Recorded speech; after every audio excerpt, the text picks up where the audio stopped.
Calaroga Shark Media. Hi, I'm Johnny Mac, and I'm stupid. I came downstairs to record 3 days worth of podcast without a drink, and I had a handful of peanut M&Ms before I started, so my throat's already closing up. That was dumb. Joe Rogan had Katt Williams on. The media picked up on a bunch of things. I have pulled the clips. Topic number 1, Joe Rogan asked, why do black people like menthol cigarettes so much? Let's listen. Like in California, they made flavored vapes illegal. Can you imagine? Like, strawberry mist is our number one That was problem. fine, but they let it also hurt black people in that it counted menthol as a flavor and hurt Newports. So you can't sell menthol cigarettes in California. Right. They have their own cigarettes. Is they have wild. non-menthol Newports. Yeah, it's terrible. Why do black people like menthol so much? What's that about? It's a totally different type of cigarette. You're going to get me canceled. No. This is very racist, this Is it? conversation, even though neither of us are. Go figure. Just talking about a type of cigarette that people enjoy? Just saying, why do black people like Newport so much? And a black Menthol person actually getting ready to answer this, it's terrible on all ends. I don't think it is. Well, I don't think it is either, because we have a new It's like if you start asking me about spaghetti, I'm not going to get offended. You start asking me about Italian food or why are Italian people so loud. I'm not gonna get offended. How many people have ever died of pasta-related illnesses? A lot, Joe. A lot of fatzos out there kicking the bucket, bro. That's not because of pasta. That's an overabundance of carbohydrates. They were going to be fat wherever they lived, sir. Maybe. That's an overindulgence. Going to be great bread eaters in delicious high Uzbekistan. carbohydrate food. They couldn't stop it. People are addicted to food like they're addicted to anything. And if there's a thing that I could ever be addicted to, it's that. Right. That's all of us, though. All of us. And what a blessing. Yeah. We have so much. Starving people are addicted to anything, and they don't have food-related illnesses. Exactly. But back to where we were. Yeah. You were asking me about the menthol cigarettes. Oh, that's right. And the answer is we value strength in product. So there's this whole thing with liquor and malt liquor and the difference between the two, and one is richer and stronger. And the more potent version. Right. And as a people, we tend to go with those products. Topic number 2, Katt Williams explains that 20 years ago, he knew that transgenders was gonna be a thing. Let's listen. Everybody's like, oh, he keeps talking about people wearing dresses. No, it's not. That is a weird thing. It's not like that. Look at it from a different way. Look at it. Show me one person that ever wore a dress in Hollywood unsuccessfully. That's how you understand what a ritual is. So 20 years ago, I knew that transgenders was going to be a thing. It wasn't because I was a prophet. It's just I had gotten so much information that I understood that things are secular. Topic number 3, UFOs. Especially he tells you a story, and then you have independent people who also used to work for the government now becoming whistleblowers and saying there's a crashed retrieval program. Crashed UFO retrieval program. It goes back to what I'm saying, Joe. This is how you say this without getting canceled. Look, you do think they're doing something, don't you? They're doing something. They wouldn't tell us everything they're doing. We want to believe nobody's doing nothing. Like, no, we're doing stuff. Like they're doing something. So there's 3 hours of that. I haven't gone through all of it yet. The transgender stuff is interesting. Tomorrow, I'm going to play some clips from Jim Norton, who was on Neil Brennan's Blocks podcast, a fantastic interview. And we'll see another way to discuss that topic intelligently. Richard Lewis's wife tweeted using Richard's account saying, "Hi, this is Joyce, Richard's wife. Thank you for your loving tributes. He would be beyond thrilled and so touched, as am I. In response to the many queries, I know Richard would appreciate donations in his memory to the Los Angeles-based charity ComedyGivesBack.com. Mark Maron shared his 2011 interview with Richard Lewis. They started talking about 80s Letterman, which is like one of my favorite things ever. 80s Letterman and Star Trek are probably my two favorite things. I learned a lot of valuable lessons doing these shows. Once early in the 80s, I did more Lettermans than almost anybody. Yeah, and I'm actually the panel guest. You were the guy that was like, I always look forward to you sitting down. That to me was a respectable thing. Yeah, well, and Letterman was the guy who told me, "You'll never do stand-up on my show. You're much better on a panel. You're too physical." Right, and you engage too. You know, he can move you along. And because of him, it set a precedent for me back in '82, and I've never, even without a series, I said, "No, Lewis doesn't do stand-up. If you want him, he just sits down and squirms in his seat." Right. And that's because of Dave. That was a great thing. But two things. Letterman really gave me my first real break. Yeah. And because I was on like every 6 weeks for years.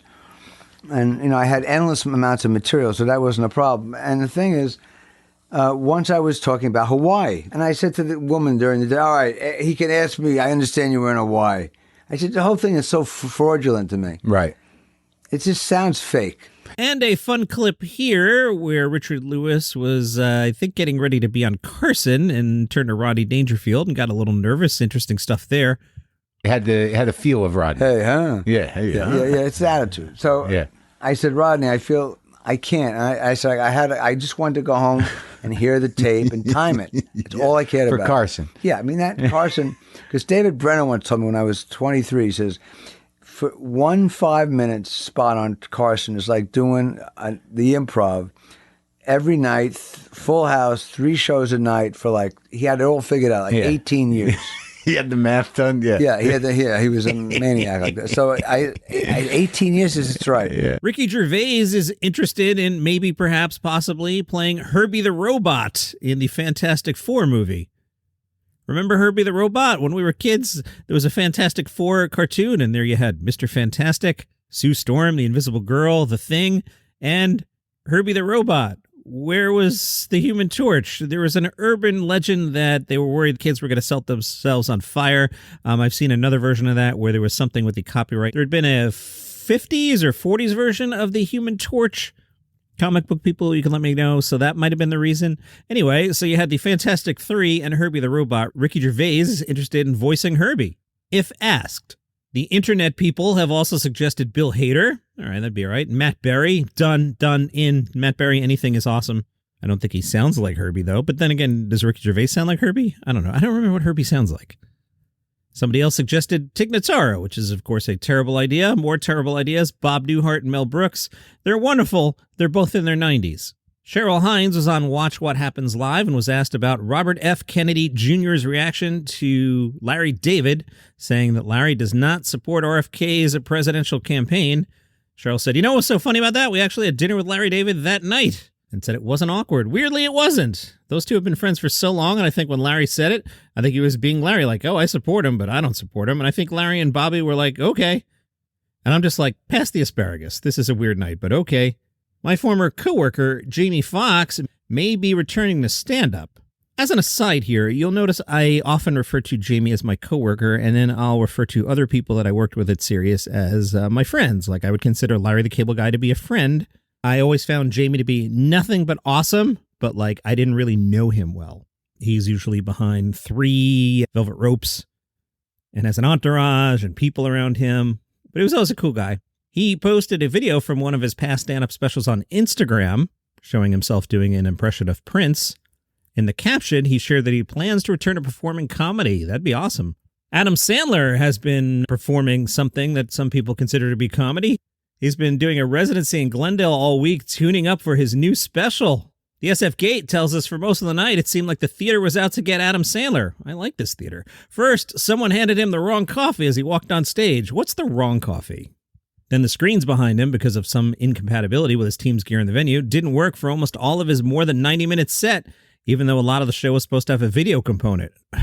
Adam Sandler relying on video. Oh, my goodness. When leaning into a song, the keyboard fell. The pianist said, "There's a hole in the floor. I think there was just a really, really cool ghost." Sandler said, "There's a hole in the floor. Can we get somebody out here to fix this?" A PA and then a second PA ran out to prop the instrument back up. Sandler said, "This doesn't feel like a comedy show." Johnny Mac said, "You are right, Adam Sandler." Wait, at one point, a dog ran onto the stage. But the gate tells us, despite Adam Sandler's obvious frustration with the technical details of the evening, and despite the fact that the early show came off more like a rehearsal for the evening's second set, when once again a rogue dog made it onto the stage, right now I don't think it's such a rogue dog. The show was still great. Adam Sandler aside, the SF Gate says it's proved a theory that it's a great moment for stand-up comedy in L.A. All that time during the strikes gave comedians a lot of time to sit at home and come up with new material. Now they're free to work again. A-listers are popping up at showcases all over the city. 2 weeks ago, I was at a showcase at the Comedy Store where Jeff Ross and Andrew Santino were the biggest names on the roster. All of a sudden, Ali Wong stepped on stage. Days later, an email popped up in my inbox. Adam Sandler would be performing 2 shows a night in Glendale for a week. Anyway, awesome job, ghosts. If you like what I do here, you can go to buymeacoffee.com/dailycomedynews and throw some money in the tip jar. Now, what I'll do is not get an iced coffee and not bring it to the studio when I'm planning on recording 3 podcasts so that my voice can give out. Not everybody's excited that Matt Rife is going to play Indiana. This from the Indiana Daily Student. They quoted one of the college attendees who said, "If Matt Rife's willing to learn, then he should absolutely be welcome. But if he's not willing to learn from what he said, then he has no business being on a campus like Indiana University. We need to put our best foot forward. And that starts by vetting who we invite onto our campus." Talked about this recently. Comedians don't want to do college campuses anymore because of this stuff. Another student said, "If you're trying to cater to men by making a joke about domestic violence, that's how you know you should not be in comedy. Indiana University has the right to do whatever they want, but they need to also recognize they're a host for so many different marginalized groups and that their students make up those populations, giving someone a platform that has said so many problematic things about women and other groups as well. It's disheartening, but not really surprising." A different student, who is the member of the Ladies' Night comedy group, said, "I think real humor is humor that can make everybody laugh and not offend a group of people. That's what makes a talented comedian, and Matt Rife can't do that." Jimmy Kimmel is still thinking about what he might do if he walks away from Jimmy Kimmel Live. I don't think he'll walk away. He's only in his, late 50s, mid-50s? He's 56. Come on, what are you going to do, Jimmy? Sit home? You're not going to sit home. Do the show. You have the summers off already. It's fine. Do a Carson deal. Tell ABC you'll do it 3 days a week. Let somebody else host Mondays, and you can take the summer off. That'll work. Ask Sarah. Sarah will host Mondays in the summer for you. She's been looking for a gig. There you go. I just solved it, everybody. Kimmel says, "I don't know what I'll do. Might not be anything that anyone other than me is aware of. I have a lot of hobbies. I love to cook. I love to draw. I imagine myself learning to do sculptures. I know that when I die, if I'm fortunate enough to die on my own terms in my own bed, I'm going to think, oh, I was never able to get to this. I was never able to get to that. I just know that about myself." Vir Daz got into it with an airline. He was not happy with airline Indigo. He went on Twitter and commented about a series of recurrent flight delays he encountered while traveling with Indigo. He questioned, "When did Indigo turn the board you on time but keep you on the flight and depart when you're supposed to land airline? Like 5th time in a row this happened." Indigo has acknowledged the inconvenience and responded to the tweet. They said, "Our in-flight team also made the onboard announcement about the delay. Rest assured, we're fully committed to enhancing our services. Thank you for your understanding and patience." And that's your comedy news for today. If you like the program, tell a friend about it. They might like it too. If you're a new listener and you're on that purple podcast, Apple podcast app, push the plus button and become a follower, and I'll see you here tomorrow. We got great Jim Norton stuff tomorrow. See you tomorrow.